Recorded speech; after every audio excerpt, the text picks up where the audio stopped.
इस कार्यक्रम के प्रायोजक हैं रायपुर होम्स। नमस्कार, बहुत स्वागत है आपका एशियन न्यूज की खास पेशकश टॉक पे टॉक देख रहे हैं आप और मैं हूं आपके साथ अमनदीप।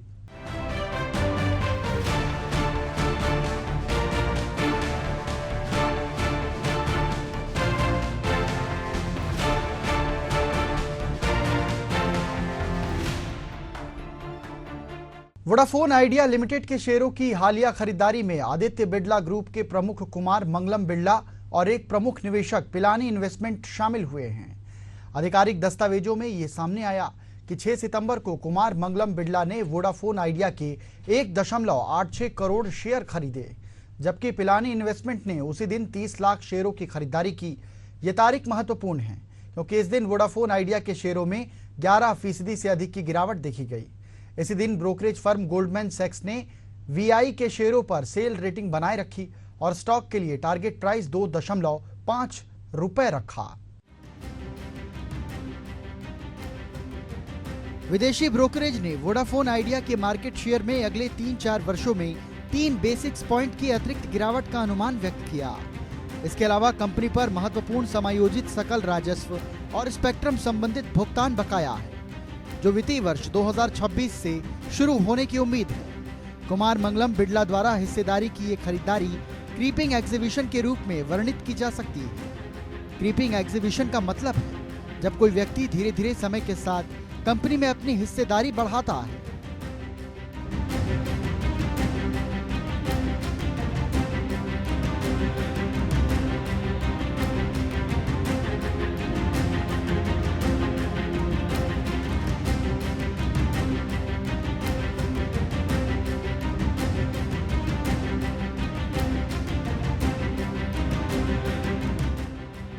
वित्तीय वर्ष 2021 में सेबी ने क्रीपिंग एग्जीबिशन की सीमा को 5% से बढ़ाकर 10% कर दिया।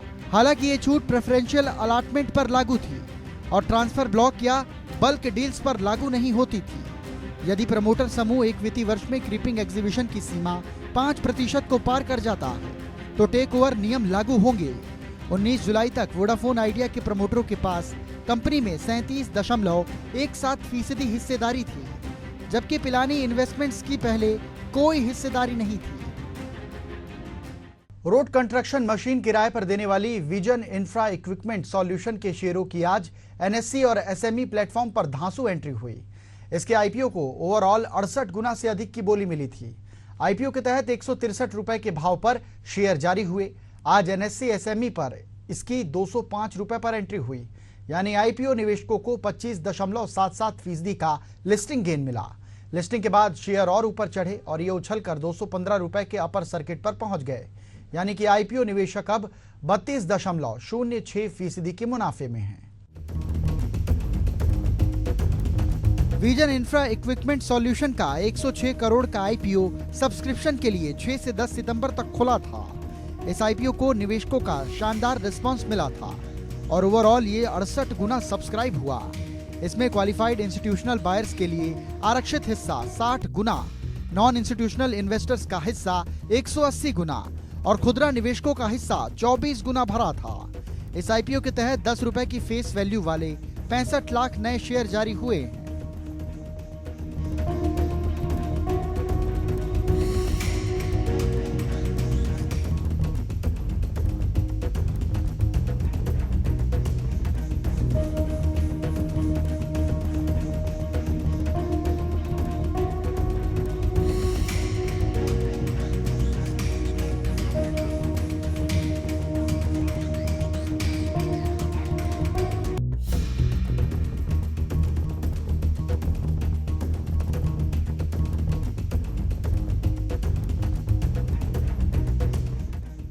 वर्ष 2015 में बनी vision infra equipment solution road construction machine को किराए पर देती है। ये airport, smart cities, irrigation buildings और फैक्ट्रीज, माइनिंग, रेल रोड्स इत्यादि में सर्विसेज देती है। ये रोड कंस्ट्रक्शन मशीन को 2 तरीके से किराए पर देती है, टाइम बेस्ड प्राइसिंग और output based pricing. Time based pricing में ग्राहकों को उतने समय के लिए पेमेंट देना होता है जितने समय मशीन का इस्तेमाल होता है और ये फिक्स होता है।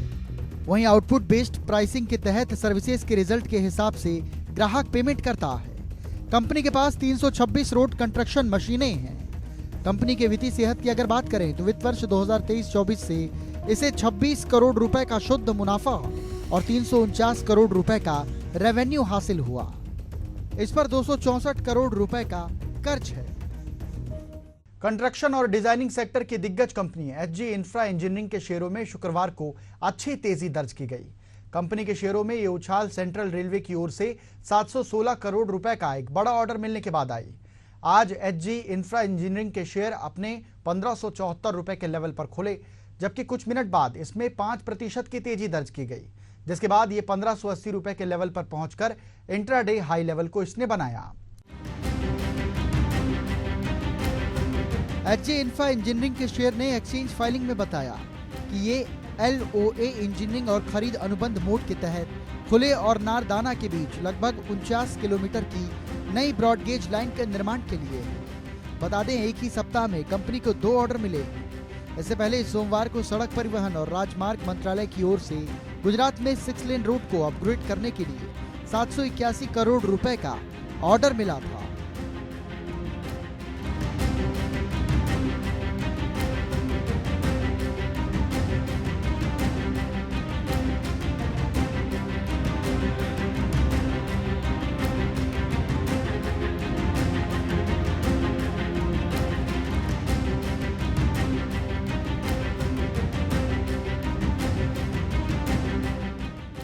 वित्त साल 2024-25 की पहली तिमाही में कंपनी के कुल ऑर्डर बुक 15,642 रुपए थी। बीते साल के रेवेन्यू का लगभग ये 3 गुना है। एचजी इंफ्रा को मिले ऑर्डरों का 91% हिस्सा भारत सरकार का है, जबकि अन्य प्राइवेट सेक्टर से प्राप्त है। जारी वित्त साल की पहली तिमाही में कंपनी ने 1506 करोड़ रुपए का रेवेन्यू रिकॉर्ड किया, जो बीते साल के मुकाबले 18% ज्यादा है। एचजी इंफ्रा ने 243 करोड़ रुपए का ईबिटा दर्ज किया, जो पिछले साल की तुलना में 19% ज्यादा है। इसके अलावा बीते तिमाही में कंपनी का टैक्स के बाद प्रॉफिट 140 करोड़ रुपए रहा।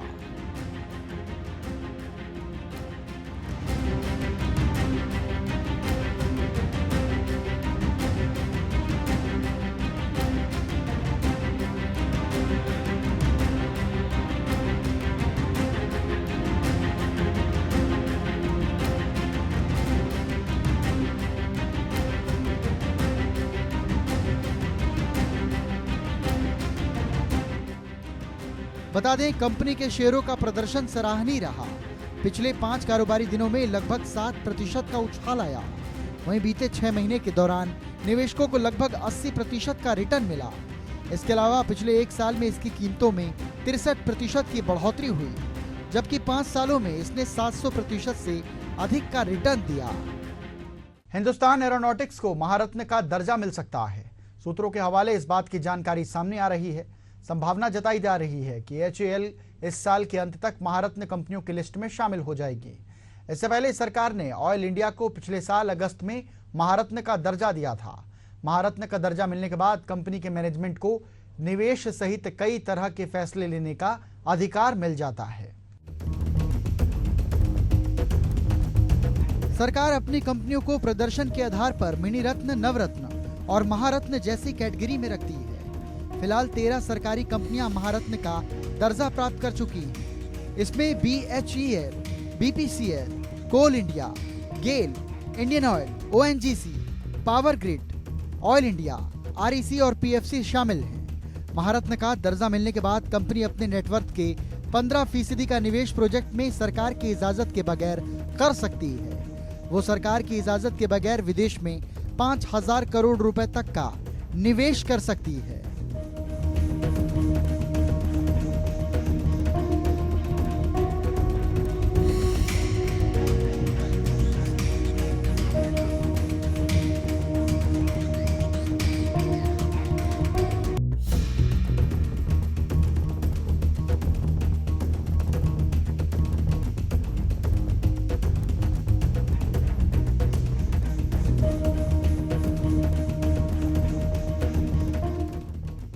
महारत्न का दर्जा हासिल करने के लिए कंपनी को कुछ शर्तें पूरी करनी पड़ती हैं। कंपनी का औसत टर्नओवर 25,000 करोड़ रुपए से ज्यादा का होना चाहिए। औसत सालाना नेटवर्थ 15,000 करोड़ रुपए से ज्यादा होनी चाहिए।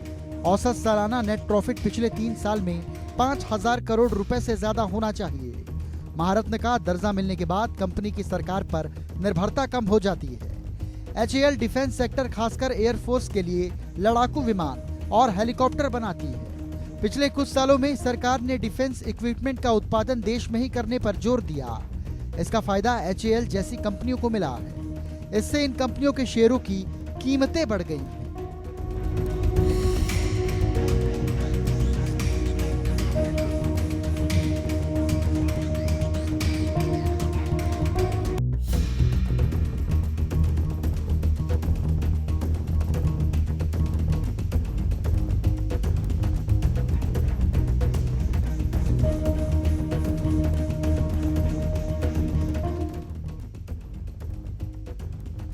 महारत्न कंपनी देश और विदेश में विलय और अधिग्रहण कर सकती है। हिंदुस्तान एरोनॉटिक्स के शेयरों में इस साल अच्छी तेजी आई। ये शेयर इस साल जुलाई में 5,674 रुपए के ऑल टाइम हाई पर पहुंच गया। हालांकि उसके बाद इसमें कुछ गिरावट भी देखने को मिली। फिर भी इस साल ये स्टॉक 64% से ज्यादा चढ़ा है। 13 सितंबर को इस शेयर का प्राइस 4,650 रुपए चल रहा था। भारतीय एयरटेल की सब्सिडियरी भारतीय हेक्साकॉम के शेयर में 13 सितंबर को शुरुआती कारोबार में बम्पर खरीद हुई और कीमत 13% तक उछली। इसके साथ ही 52 वीक का नया हाई क्रिएट हुआ। दरअसल ब्रोकरेज फर्म जेफरीज ने भारतीय हेक्साकॉम के शेयर के लिए रेटिंग को अपग्रेड कर बाय कर दिया है। टारगेट प्राइस 1260 रुपए से बढ़कर 1600 प्रति शेयर कर दिया है। यह 12 सितंबर को BSE पर बंद भाव से 24% ज्यादा है। भारतीय हेक्साकॉम का शेयर BSE पर सुबह बढ़त के साथ 1341 रुपए पर खुला। इसके बाद ये पिछले बंद भाव से करीब 13% तक उछला और 1454 रुपए के हाई तक गया। यह शेयर 52 सप्ताह का नया उच्च स्तर भी है। ब्रोकरेज ने वित्त वर्ष 2026 और 27 के लिए कंपनी के रेवेन्यू और ईबिटा अनुमानों को 5 से 12% बढ़ा दिया। जेफरीज को लगता है कि भारतीय हेक्साकॉम का वैल्यूएशन प्रीमियम बरकरार होगा, क्योंकि उम्मीद है कि वित्त वर्ष 2024 से 2027 के दौरान भारतीय हेक्साकॉम का ईबिटा 25% और फ्री कैश फ्लो 66% की चक्रवृद्धि वार्षिक दर से बढ़ेगा।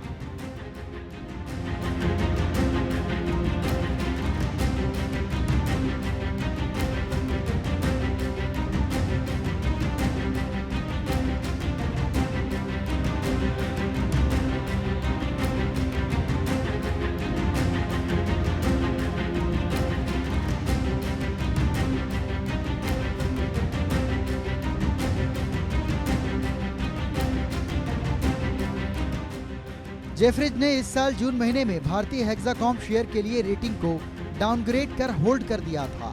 ब्रोकरेज ने कहा था कि कंपनी के वैल्यूएशन काफी ज्यादा है। अगस्त महीने में शेयर के लिए ब्रोकरेज फर्म सिटी ने कवरेज शुरू किया था और बाय रेटिंग के साथ 1405 रुपए का टारगेट प्राइस रखा था।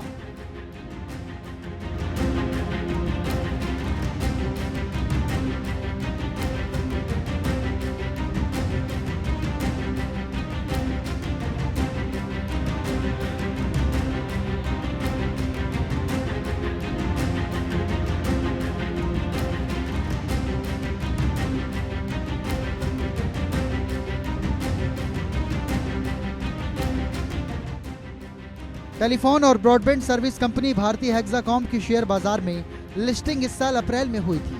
कंपनी का IPO करीब 30 गुना भरा था। मार्केट कैप 70,000 करोड़ रुपए के करीब है। जून 2024 के आखिर तक प्रमोटर्स के पास 70% हिस्सेदारी थी। BSE पर लिस्टिंग डे 12 अप्रैल को शेयर 1813 रुपए के भाव पर बंद हुआ। तब से लेकर अब तक शेयर की कीमत 72% तक चढ़ चुकी है। अमेरिकी शॉर्ट सेलर हिडनबर्ग रिसर्च ने एक बार फिर देश के दिग्गज बिजनेसमैन गौतम अडानी पर हमला बोला। इससे गुरुवार को एक अलग रिपोर्ट इसने जारी की, जिसके बाद शुक्रवार के कारोबारी सप्ताह के अंतिम दिन अडानी ग्रुप के शेयरों में 2% की गिरावट दर्ज की गई। अपनी नई रिपोर्ट में हिडनबर्ग ने आरोप लगाया कि स्विस अधिकारियों ने अडानी ग्रुप से जुड़े मनी लॉन्ड्रिंग और सिक्योरिटी फ्रॉड के आरोपों की जांच के तहत कई स्विस बैंक अकाउंट में $310 मिलियन से अधिक पैसा फ्रीज किया है। शुक्रवार को अडानी ग्रुप के 10 में से 8 शेयर अपने पिछले बंद से नीचे गिरकर कामकाज कर रहे थे। आज के कारोबार में एनडीटीवी ने 1% की बढ़त दिखाई, जबकि एसीसी में कोई परिवर्तन देखने को नहीं मिला। लेकिन Adani enterprises, Adani ports and special economic zone, Adani green energy, Adani total gas, Adani Wilmer, Adani energy और अंबुजा सीमेंट में 0.37 से लेकर 2% तक की गिरावट दर्ज की गई।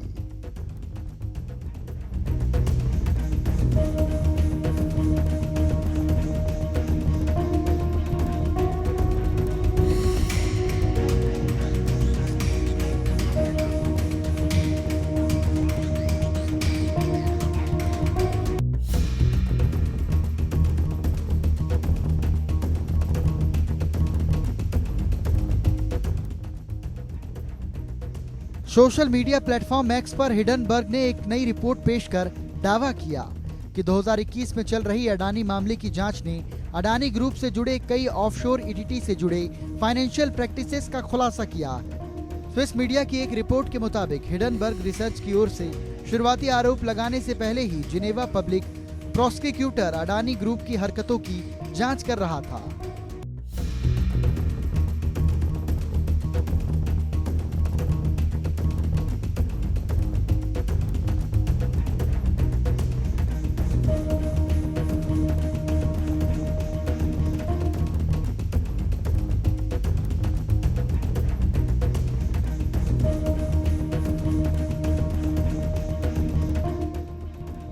गोथम सिटी ने अपनी रिपोर्ट में कहा कि अरबपति गौतम अडानी के कथित फ्रंटमैन से संबंधित $310 मिलियन से अधिक अमाउंट 5 स्विस बैंकों में जमा है। मीडिया में मामला सामने आने के बाद स्विट्जरलैंड के अटॉर्नी जनरल के ऑफिस ने जांच का जिम्मा संभाला। बता दें, जैसे ही अडानी हिडनबर्ग का मामला खत्म होता दिख रहा था, अगस्त में नए आरोपों ने विवाद को फिर हवा दे दी। इससे पहले 2023 में शॉर्ट सेलर ने अडानी समूह पर टैक्स हेवन का उपयोग करके बाजार के नियमों से बेचने का आरोप लगाया था। शेयर मार्केट ऊंचे लेवल पर कंसोलिडेट कर रहे हैं। निफ्टी ने 25,300 के लेवल को बेस बनाया हुआ है। शुक्रवार बाजार में भी निफ्टी में अधिक कुछ नहीं हुआ। इसकी क्लोजिंग 25,300 के लेवल पर ही हुई। बाजार में ओवरऑल तेजी का माहौल है। इस बीच स्टॉक स्पेसिफिक एक्शन जारी रहा और EV stock Servotech power systems में 10% की तेजी रही। सर्वोटेक पावर ने पिछले 5 ट्रेंडिंग सेशन में 26% का रिटर्न दिया। अमूमन बड़े निवेशक किसी स्टॉक से 20 से 25% रिटर्न एक साल में एक्सपेक्ट करते हैं। सर्वोटेक ने ये रिटर्न एक सप्ताह में दी है। Servotech EV charging solution provider है और इसे सरकार की नीतियों का समर्थन प्राप्त है। कंपनी के शेयर लगातार बढ़ रहे हैं और इसका अगले तिमाही नतीजे भी शानदार आने की उम्मीद है। PM electric drive revolution innovative vehicle enhancement scheme Bharat में इलेक्ट्रिक मोबिलिटी को बढ़ावा देने के उद्देश्य से एक महत्वपूर्ण सरकारी पहल है। ये योजना E2W, E3W, ई एम्बुलेंस, ई ट्रक और अन्य उभरते ईवी सहित विभिन्न इलेक्ट्रिक वाहनों को अपनाने को प्रोत्साहित करने के लिए 3,689 करोड़ रुपए की पर्याप्त सब्सिडी और प्रोत्साहन प्रदान करती है। 4,391 करोड़ के आवंटन के साथ ये योजना STUS सार्वजनिक परिवहन एजेंसियों द्वारा 14,028 ई बसों की तैनाती का समर्थन करेगी। इसके अतिरिक्त ई ट्रकों और ई एम्बुलेंस को प्रोत्साहित करने के लिए 500 करोड़ रुपए निर्धारित किए गए हैं। ईवी चार्जिंग इंफ्रास्ट्रक्चर को बढ़ाने के लिए पीएम ई ड्राइव योजना देश भर में 88,500 चार्जिंग साइट्स की स्थापना का समर्थन करती है। इसमें E4W के लिए 22,100 फास्ट चार्जर, ई बसों के लिए 1,800 फास्ट चार्जर, E2W, 3W के लिए 48,400 फास्ट चार्जर शामिल है। ईवी चार्जिंग स्टेशनों के लिए परिव्यय 2,000 करोड़ रुपए निर्धारित की गई है।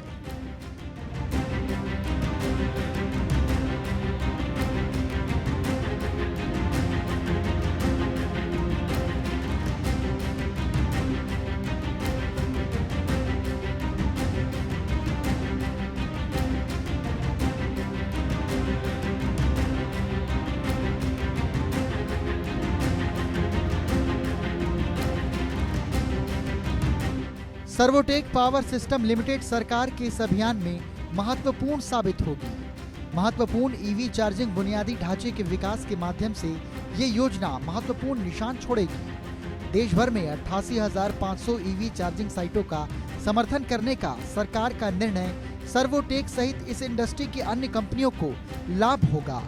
सर्वोटेक ने लगातार और उच्च गुणवत्ता वाले ईवी चार्जर बनाने और आपूर्ति करने की दिशा में काम किया है, जो एक मजबूत ईवी चार्जिंग नेटवर्क बनाने और मौजूदा नेटवर्क को बढ़ाने में सहायता करेगा। सर्वोटेक पावर सिस्टम्स के शेयरों में शुक्रवार को 10% का अपर सर्किट लगा और भाव 173 पर पहुंच गए। कंपनी का मार्केट कैप 3,856 करोड़ रुपए का है। 2.70 रुपए से 173 रुपए प्रति शेयर तक के शेयर ने 3 साल में 6300% से अधिक का मल्टी बैगर रिटर्न दिया। शुक्रवार को 13 सितंबर सोने चांदी की कीमतों में 3 दिन से लगातार तेजी देखने को मिल रही है। आज सोना 398 रुपए महंगा होकर 73,222 रुपए प्रति 10 ग्राम पर खुला और चांदी 556 रुपए तेजी के साथ 87,651 रुपए प्रति किलोग्राम तक बिक रही है।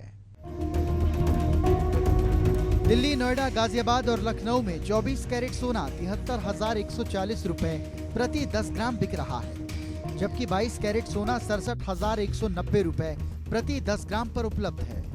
इन शहरों में सोने की कीमतें एक समान हैं और स्थिर बनी हुई हैं। जयपुर में 24 कैरेट सोने की कीमत 73,410 रुपए प्रति 10 ग्राम है, जबकि 22 कैरेट सोना 67,190 रुपए प्रति 10 ग्राम पर बिक रहा है।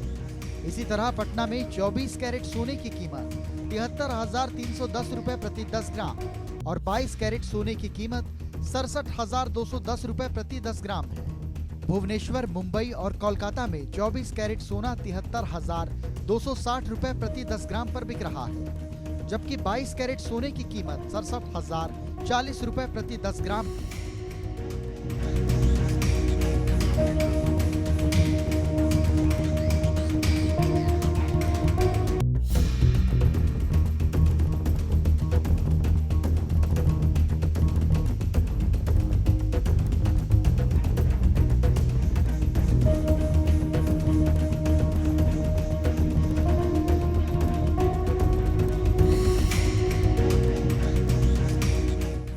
बारह सितंबर को MCX पर आखिरी कारोबारी सत्र में 4 अक्टूबर की डिलीवरी वाला गोल्ड 72,824 रुपए प्रति 10 ग्राम के भाव पर बंद हुआ था, जबकि 5 दिसंबर की फ्यूचर डिलीवरी वाला सोना 73,392 रुपए प्रति 10 ग्राम पर क्लोज हुआ।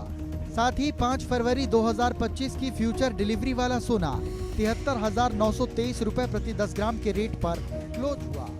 MCX पर 5 दिसंबर की वायदा डिलीवरी वाली लगभग 2,500 रुपए बढ़कर चांदी 87,095 रुपए प्रति किलो के भाव पर बंद हुई। इसके अलावा 5 मार्च 2025 की वायदा चांदी 89,534 रुपए प्रति किलोग्राम के भाव पर क्लोज हुई। और इसी के साथ हमारी खास पेशकश टॉक पे टॉक में फिलहाल इतना ही। मुझे दीजिए आज्ञा। नमस्कार।